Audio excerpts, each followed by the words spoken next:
Drake is done for.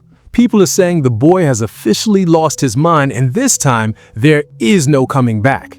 This whole situation has the internet spinning because what started as a rap battle has turned into a legal suicide mission that could destroy hip-hop forever. We are talking about the biggest artist in the world suing his own label, claiming they paid to destroy him. This isn't just a loss, this is an annihilation. Everybody thought they knew the full story about the Kendrick Lamar beef. You thought it was over. You thought Kendrick dropped Not Like Us, took the victory lap at the Super Bowl, and Drake just took the L and went on vacation.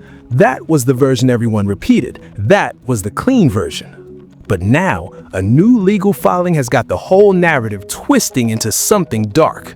We aren't talking about bars anymore. We aren't talking about who raps better. We are talking about a 200,000 token legal brief that exposes a conspiracy so deep, so twisted, that if Drake is telling the truth, the entire music industry is a lie. But if he's lying, then he is witnessing the most humiliating public meltdown in the history of celebrity culture. New court documents just dropped, and what's inside is terrifying. Let's get into the evidence, because this is where things get straight up bizarre. Drake has officially filed an appeal against Universal Music Group, his own partners, and the claims he's making are staggering. He is literally arguing that Not Like Us wasn't a hit. Listen to that again. He is telling a court of law that the song of the summer, the song that broke every streaming record, was a fake, a manufactured hit, a psyop. The lawsuit reveals Drake's desperate attempt to prove that UMG used bots, fake streams, and illegal promotional tactics to artificially inflate Kendrick's numbers. He's claiming the song wasn't organically successful. He's saying the label, the people who are supposed to have his back, pumped millions of dollars into making sure he lost. And the internet detectives, they are having a field day with this. Fans online turned into full-blown investigators the second these documents leaked. They're pulling up streaming sites from May 2024. They're looking at the spikes in listeners. They're slowing down the data, zooming in on the jagged edges of the graph lines. One user on Twitter pointed out a 400% jump in streams during hours when the US was asleep. Another online detective claims they found server farms in Southeast Asia that were looping Not Like Us on thousands of devices simultaneously. Is it true? We don't know. But the fact that Drake is putting his name on a legal document claiming this, that is the bombshell. He is claiming consumer deception. He's saying UMG violated New York laws by misleading the public into thinking everyone hated Drake when in reality, it was just machines. Think about the ego required to do that. To look at a stadium full of people screaming, "What?" and tell yourself, those are bots. But let's look closer at the filing.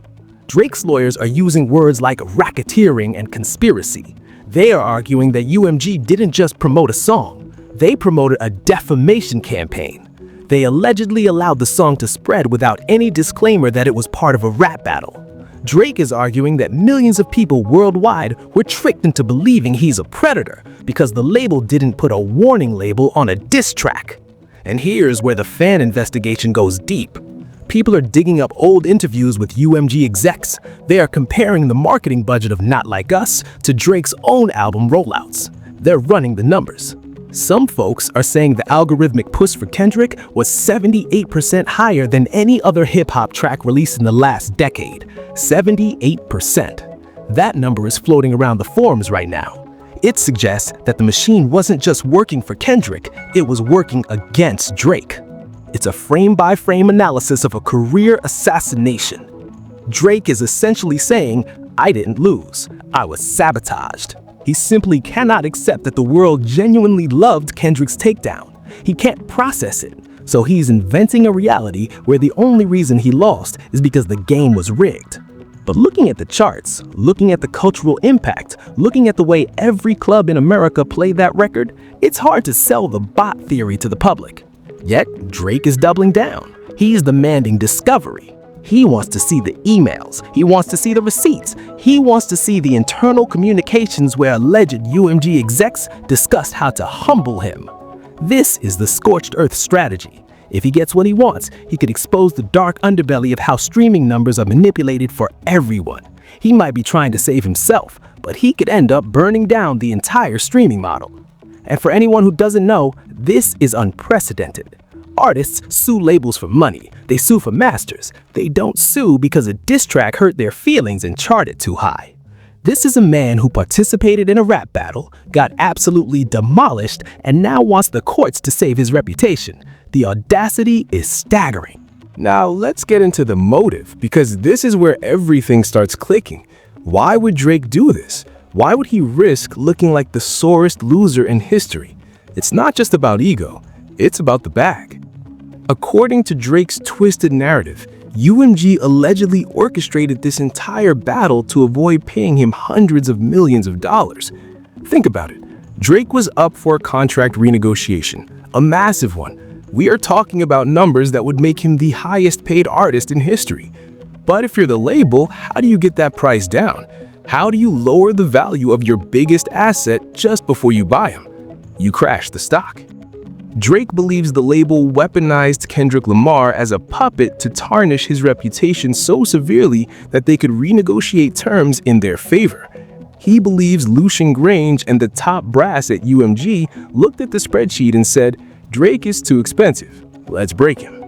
This conspiracy theory has transformed Drake's fan base from casual music listeners into rabid conspiracy theorists who believe their idol is fighting against the globalist music industry. They look at the timeline. Kendrick had been quiet for years. Suddenly, he comes out swinging. Future turns on Drake. Metro turns on Drake. The Weeknd turns on Drake. A$AP Rocky turns on Drake. To Drake, this wasn't a coincidence. This was a hit job, an authorized, corporate-sponsored hit job. He's looking at his former friends and seeing paid mercenaries. And it gets worse for them. Drake alleges that UMG didn't just promote a song, they promoted defamatory content that accused him of being a predator. He claims the label allowed the song to spread without any disclaimer.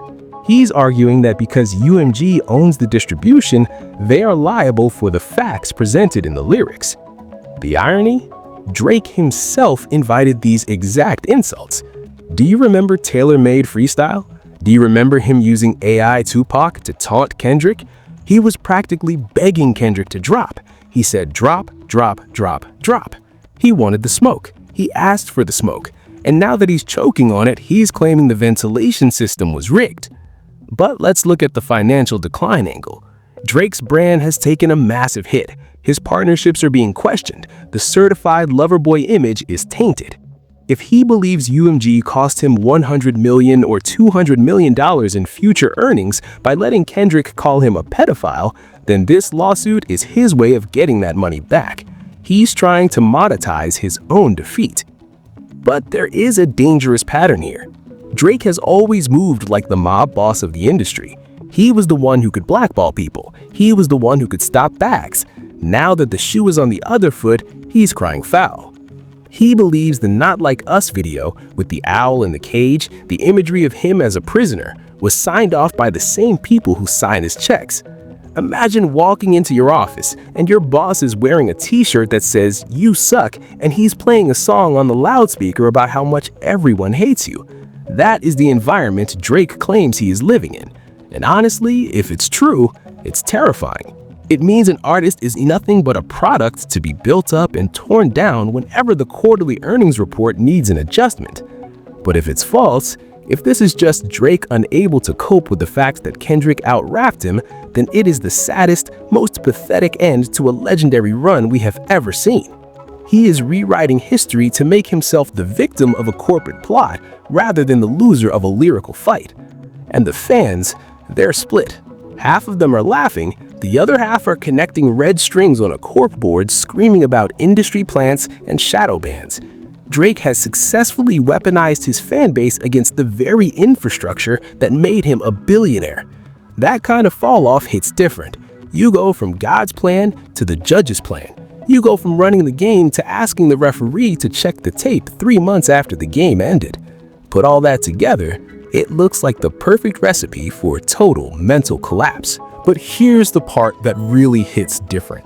This isn't just about money, and it isn't just about rap lyrics. We need to talk about the human cost, because this situation got dangerous fast.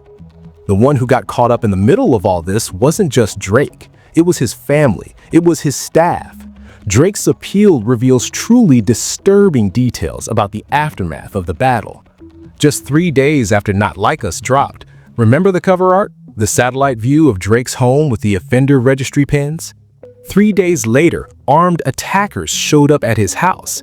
They didn't just stand outside, they shot his security guard, a man who was just doing his job, trying to feed his family, took a bullet because 2 millionaires were rhyming words at each other. That is messed up. Drake claims he's living under constant threat. He had to relocate his son, Adonis. He had to move the child's mother out of Toronto. Imagine having to look your child in the eye and tell them they can't go to school, they can't go home, they can't see their friends because people on the internet are angry at daddy. The emotional toll is catastrophic. Drake removed his son from school. His mother, the woman he raps about loving more than anything, had to flee their home. Every day brings new security concerns, new threats, new harassment. The leaked information suggests Drake is spending millions a month just to keep his family breathing. He claims he is forced to maintain heightened security indefinitely. And you can hear the paranoia in his recent moves, the isolation, the anger. But here is the twisted part, and we have to be fair here. Kendrick Lamar faced similar dangers. Reports say Kendrick couldn't even sleep in Toronto during his tour stops. He was allegedly flying to New York between shows, flying out of the country because Drake's associates were actively hunting for him at hotels. So you have 2 of the biggest black artists in the world hunting each other, endangering their families, traumatizing their children, for what? For the crown? Drake's legal filing paints a picture of a man who is terrified, a man who feels the walls closing in. He's not just suing for defamation. He's suing because he feels unsafe in his own skin. He feels like the song Not Like Us put a target on his back that will never go away. He claims the legal knew this would happen. He claims they knew the predator allegations would incite violence, and they pushed the button anyway. That's somebody's father, that's somebody's son, and they're dealing with trauma over a situation that spiraled completely out of control. When you strip away the beats and the memes, you have a security guard bleeding out on a driveway in Toronto. That is the reality of this beef. Now, let's pivot back to the courtroom, because Drake's lawyers aren't just crying about safety. They have constructed a legal argument that is actually kind of brilliant in a terrifying way. Drake's 200,000 token legal brief challenges the judge's dismissal on 4 explosive grounds. First up, the opinion defense is fake. The judge originally ruled that Not Like Us was just Kendrick's opinion. It's rap, it's hyperbole. Drake is fighting back, arguing that specific accusations were presented as factual statements about criminal behavior. When Kendrick raps about a ring, when he raps about specific items in a house, Drake argues that is not an opinion. That is a factual claim. And if it's a factual claim that is false, that is defamation. He's saying, you can call me whack, you can call me soft, but you cannot call me a criminal unless you have proof. Second, the mixed opinion loophole. This is where it gets technical. Even if it is opinion, Drake argues it's mixed opinion under New York law. What does that mean? It means if an opinion implies that the speaker knows hidden facts that the audience doesn't know, it's liable. Kendrick's whole angle was, I know the truth about you. I know what you keep in your house. Drake is arguing that by implying he had secret knowledge, Kendrick wasn't just sharing an opinion, he was signaling to the world that he had evidence of crimes, and UMG profited from that signal. Third, harassment law manipulation. The judge said Drake couldn't sue under New York's harassment statute in a civil case. Drake is fighting back, claiming this was a wrongful dismissal. He's trying to set a precedent that a song can be a form of criminal harassment. And finally, the big one, consumer deception exposed. Drake alleges UMG violated New York's consumer protection laws by using bots and fake streams. This is the nuclear option. He is asking the court to audit the streaming numbers. If the court grants this, if they allow discovery on the streaming data, UMG is in a nightmare scenario. Because what if Drake is right? What if 30% of the streams were bots? What if the song of the summer was mathematically impossible? Drake is betting the farm that UMG will settle just to keep those hard drives sealed. He doesn't need to win the defamation case, he just needs to threaten the secrets of the streaming algorithm. It's a game of chicken, and Drake is driving a tank. Legal experts are scratching their heads. Some are saying this is genius. Others are saying it's a temper tantrum that'll get thrown out in a week. But the brief is long, it's detailed, it cites precedents from the 1970s, it cites internet law. Drake isn't playing around, he has hired the sharks. He is trying to prove that a diss track is not art, it's a product, and if the product is defective, aka lies, the manufacturer, UMG, is liable for the damage. If he wins this point, every diss track in history becomes a lawsuit waiting to happen. Imagine Tupac getting sued for Hit 'Em Up. Imagine Nas getting sued for Ether. Drake is basically trying to outlaw the concept of a diss track because he lost one. And that is why the culture is looking at him funny. He's using the white man's court to settle a black man's game. Now, this whole situation gets even crazier when you look at the people standing on the sidelines. The collateral damage in this war is hilarious and tragic at the same time. Let's talk about J. Cole. Remember when everyone clowned J. Cole? He apologized, he backed out, he said his spirit didn't feel right. People called him soft. People said he ruined his legacy. But look at him now. While Drake is filing briefs and hiding his son, J. Cole is chilling. He's riding his bike in New York, he's producing beats, he's sleeping peacefully at night. J. Cole looks like a prophet right now. He saw the cliff and he turned around. Drake saw the cliff and hit the gas. And then you have the OGs, Fat Joe. Fat Joe was out here embracing Drake, giving him hugs, telling him to keep his head up. But wait a minute. Fat Joe comes from the era where if you had beef, you handled it in the streets or on the mic. You didn't handle it with a subpoena. The hypocrisy is mind-blowing. The same people screaming, "Stop snitching," are supporting a man who was literally snitching on the entire industry to a federal judge. Drake is participating in a rap battle, then suing over it. That is the definition of violating the code. And look at the other side. Look at Rick Ross. Look at Metro Boomin. They are trolling Drake every single day. They are posting the court documents with laughing emojis. They know that by filing this lawsuit, Drake has handed them ammunition for the next 10 years. Every time Drake drops a tough bar about shooters or mob ties, they're gonna post a picture of his lawyer. You not a gangster, you a plaintiff. That's the narrative now. And honestly, let's keep it real. Everything is speculation until the judge rules, but the court of public opinion has already reached a verdict. Drake looks like he can't take a punch. He looks like the kid who takes the ball home when he starts losing the game. And the memes? Oh my God, the internet remains undefeated. They have AI videos of Drake reading his lawsuit over the Not Like Us beat. They have edits of him crying in the courtroom. He has become a caricature of himself. And the saddest part is, he doesn't see it. He thinks this is a power move. He thinks he is the godfather, settling family business. But to everyone else, he looks like Fredo. And this story is still unfolding with way bigger implications than just one incident. What we're seeing here is how the legal system could weaponize art forever.